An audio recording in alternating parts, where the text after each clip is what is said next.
Türkiye Prezidenti Recep Tayyip Erdoğan noyabrın 11-də Azərbaycan-Gürcüstan sərhədində baş verən təyyarə qəzasından danışıb. Ölkə başçısı qəzanın səbəblərinin hərtərəfli araşdırıldığını deyib. Qara qutunun araşdırılması nəticəsində bu faciənin niyə baş verdiyini daha aydın şəkildə görə biləcəyik. Bütün məlumatları ictimaiyyətlə şəffaf şəkildə bölüşəcəyik. Recep Tayyip Erdoğan Azərbaycanla əlaqələrə də toxunub. Zəfər bayramından qayıdarkən Azərbaycan-Gürcüstan sərhədinə yaxın ərazidə təyyarəmiz qəzaya uğrayandan sonra qardaş ölkələr, o cümlədən Gürcüstan və Azərbaycan bütün imkanlarını səfərbər etdi. Axtarış xilasetmə qruplarının çatdırılması və hadisə yerinin təhlükəsizliyinin təminində yaxından əməkdaşlıq etdik. Nəticədə qara qutunu qısa müddətdə əldə etdik. Faciənin hansı səbəbdən baş verdiyini tezliklə biləcəyik.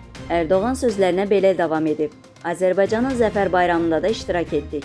Yaxşı günündə də, pis günündə də Azərbaycanlı qardaşlarımızın yanındayıq. Bir millət, iki dövlət prinsipinə sadiqik. Bundan sonra da belə olacaq.